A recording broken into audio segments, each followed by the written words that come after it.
Hello दोस्तों, welcome. इस video में आप सीखेंगे प्रमेय 10.9 वृत्त चैप्टर से।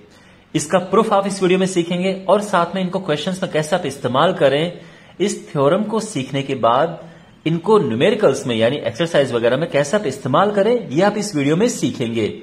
तो शुरू करते हैं। सबसे पहले यह प्रमेय क्या कहती है? एक ही वृत्तखंड के कोण बराबर होते हैं। अब ये जो प्रमेय है, इससे पहले कि मैं आप इसे प्रूव करूं, आसान भाषा में मैं आपको समझा देता हूं। देखो माय डियर, ये है एक वृत्त, सर्कल, ठीक है। यहां पर आप जानते हैं कि वृत्तखंड क्या होता है कि अगर मैं यहां पे एक लाइन ड्रॉ कर दूं तो एक वृत्तखंड ये हो जाएगा, एक वृत्तखंड ये हो जाएगा, ठीक है। लेकिन आप उस पर मत जाओ, ये ए बी है, ठीक है। आप जानते हैं ये चाप होता है, ये एक वृत्तखंड है और ये दूसरा वृत्तखंड है। तो इस वृत्तखंड में आप जितने भी एंगल बनाओगे सारे बराबर होंगे। कहने का मतलब ये है कि ये एंगल, ये एंगल, ये एंगल, ये सारे एंगल बराबर होंगे। अगर ये 50 डिग्री है तो ये भी 50 होगा, ये भी 50 होगा, ये भी 50 होगा। ये प्रमेय कहती है। ध्यान रखना, ये सेम वृत्तखंड की तरफ होनी चाहिए। ऐसा नहीं कि आप एक नीचे की तरफ लेके आ जाओ और कहो कि ये भी नहीं। ये बिल्कुल, अगर ये बड़े वृत्तखंड में बन रहा है तो सब यही होने चाहिए। अगर इस तरफ बन रहा है तो ये कोण मान लो कि ये 140 डिग्री है या 130 डिग्री है, तो ये भी 130 होगा और ये भी 130 होगा। आपको समझ आ गया है? ये प्रमेय है। अब हम इसको प्रूव करते हैं। ऑलराइट माय डियर, तो यहां पे ये आपके सामने एक सर्कल है। यहां पर ये ए बी, तो यहां पे एक ये दीर्घ वृत्तखंड है, ये लघु वृत्तखंड है। तो हम क्या करेंगे, दीर्घ वृत्तखंड की तरफ कोण बनाएंगे ऐसे, ठीक है। तो एंगल्स बनाते हैं।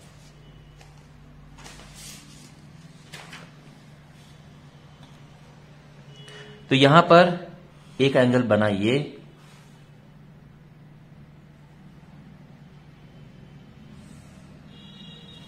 और दूसरा एंगल है ये।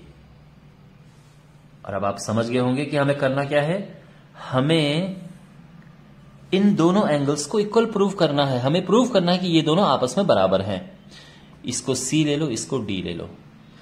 अब चलो यहां पे लिख देते हैं ये, टू प्रूव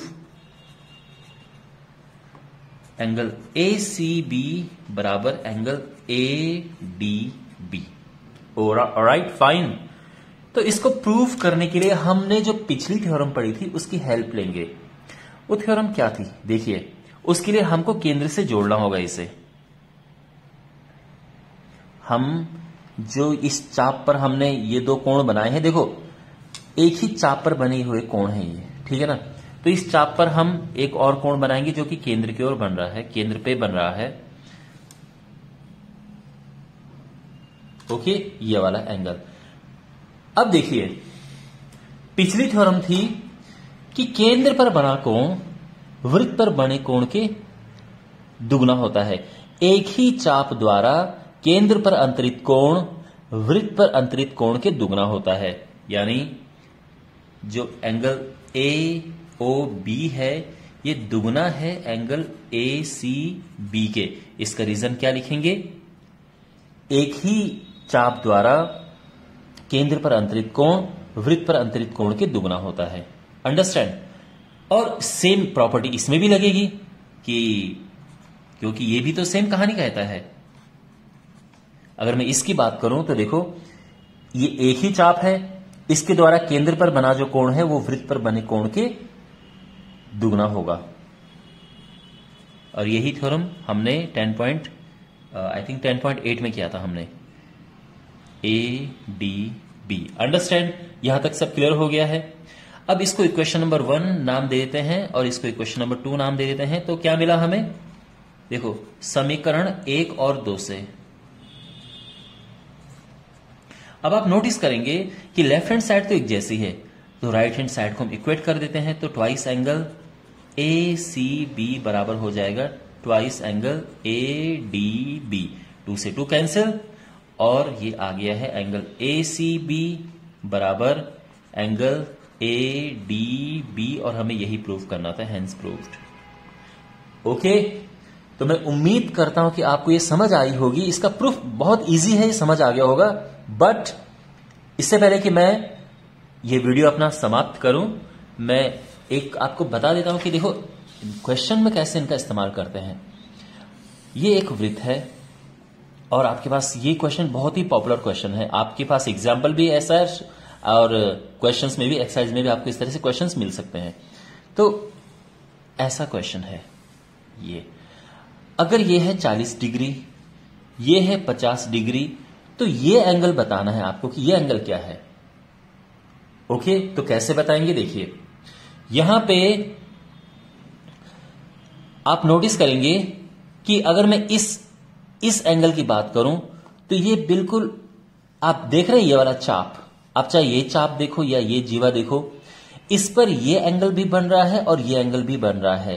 तो आप कह सकते हैं कि जो सेम वृत्त खंड है उस पे ये दोनों एंगल बन रहे हैं। ठीक है, तो अगर ये 50 है तो ये भी 50 होगा। और अब ये 50, अब आप केवल यहां फोकस करो तो आप नोटिस करेंगे कि ये 40 है, ये 50 है, तो ये आराम से निकल जाएगा क्योंकि तीनों को प्लस करके 180 आता है। तो 40 प्लस 50 90, और 180 में से माइनस करेंगे 90, तो ये 90 आ जाएगा। ठीक है, इसी तरह की इसमें क्वेश्चंस आपको मिलेंगे। तो मैं उम्मीद करता हूं कि आपको ये समझ आया होगा। Thanks for watching, subscribe to the channel. अगर आप चैनल को सपोर्ट करना चाहते हैं तो ज्वाइन कीजिए, ओनली 159 रुपीज पर मंथ, वो आपकी श्रद्धा है। थैंक्स फॉर वॉचिंग, मिलते हैं अगले वीडियो में।